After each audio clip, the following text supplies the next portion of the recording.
السلام علیکم ناظرین۔ سفید پڑتا چہرہ، آنکھوں کے گرد گہرے سیاہ حلقے، بے ترتیب بال، سہما ہوا لہجہ اور پریشان حال، پرانے مگر صاف ستھرے کپڑوں میں ملبوس وہ روزانہ صبح میرے پاس آیا کرتا تھا۔ وہ باپ تھا، ایک مجبور باپ، ایک ہارا ہوا باپ۔ صاحب، میری بیٹی بیمار ہے، اس کا آپریشن ہے، خدا کے لیے میری کچھ مدد کر دیں، اللہ آپ کو بہت اجر دے گا۔ کام میں مگن دکان پر بیٹھے کیلکولیٹر پر تیزی سے انگلیاں چلاتے ہوئے کن اکھیوں سے میں نے اس کی طرف دیکھا اور گویا ہوا، اچھا خوب، یہ کام ٹھیک ہے، یہ مانگنے کے نئے نئے طریقے کہاں سے نکال لیتے ہو تم لوگ؟ کبھی ماں بیمار ہے تو کبھی بیوی اور بیٹی، اچھا طریقہ ہے حرام خوری کا۔ چنگے بھلے ہو، کوئی کام دھندہ نہیں کر سکتے، مانگنے چلے آتے ہو منہ اٹھا کے۔ صاحب، کرتا ہوں کام، مگر 300 دہاڑی میں گھر کا چولہا بڑی مشکل سے چلتا ہے، بیٹی کا علاج کیسے کراؤں؟ آپ حسب توفیق میری مدد کر دیں، احسان مند رہوں گا، اللہ آپ کو 1000 گنا اجر دے گا۔ میں نے نہ چاہتے ہوئے بھی 10 روپے کا نوٹ اسے تھماتے ہوئے 10,000 باتیں سنا دی، جیسے اپنی ساری جمع پونجی اسے تھما رہا ہوں، اور وہ نظریں جھکائے 10 روپے کا نوٹ لیتا، دعائیں دیتا، رخصت ہو گیا۔ یہ پہلی دفعہ جب میری دکان پہ آیا، یہ تب کا واقعہ ہے۔ اب یہ سلسلہ روز چل نکلا، وہ آتا، سوال کرتا، میں باتیں سناتا اور وہ سر جھکائے کھڑا رہتا، میں 10 روپے دیتا اور وہ دعائیں دیتا، رخصت ہو جاتا۔ ایک دن ایسا ہوا کہ صبح مسجد سے واپسی پر میرے والد صاحب نے مجھے 500 روپے دیے کہ کسی ضرورت مند کو دے دینا، اور وہ اکثر ایسا کرتے رہتے تھے، اس لیے پیسے میں نے جیب میں رکھے اور دکان کی راہ لی۔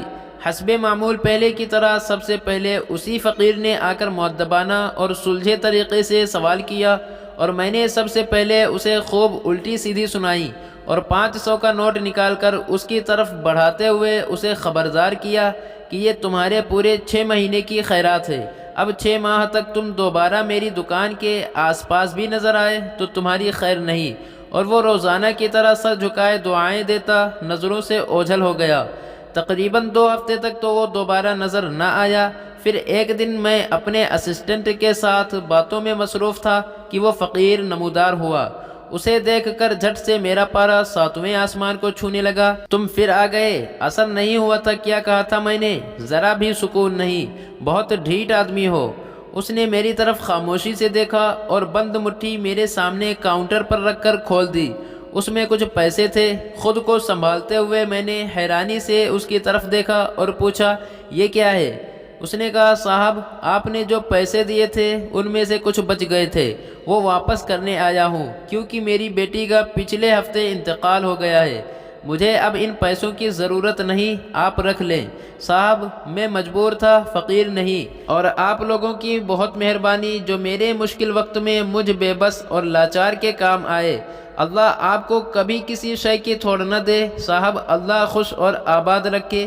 آنکھوں میں جاری آنسوؤں اور کانپتی آواز کے ساتھ وہ میرا شکریہ ادا کر رہا تھا، اور میں اس کی کھلی مٹھی کو بت بن کر اپنی کرسی پر بیٹھا مارے شرم اور ندامت کے زمین کے پھٹ جانے اور دفن ہو جانے کا انتظار کر رہا تھا۔ وہ شکریہ ادا کرنے کے بعد رکا نہیں تھا، آج بھی ڈھیروں دعائیں دیتا رخصت ہوا تھا، مگر مجھے اپنے حلق میں درد کا ایک گولا اٹکا ہوا محسوس ہو رہا تھا، جس کو نگلنے میں نہ جانے کتنا وقت درکار ہوگا۔ انسانی فطرت بھی کمال کی ہوتی ہے، غریب کو اس کی غریبی کا احساس دلانے اور اپنی برتری ظاہر کرنے کے لیے اپنی نیکی کو گناہ کبیرہ میں بدل کر سکون کے طلبگار رہتے ہیں۔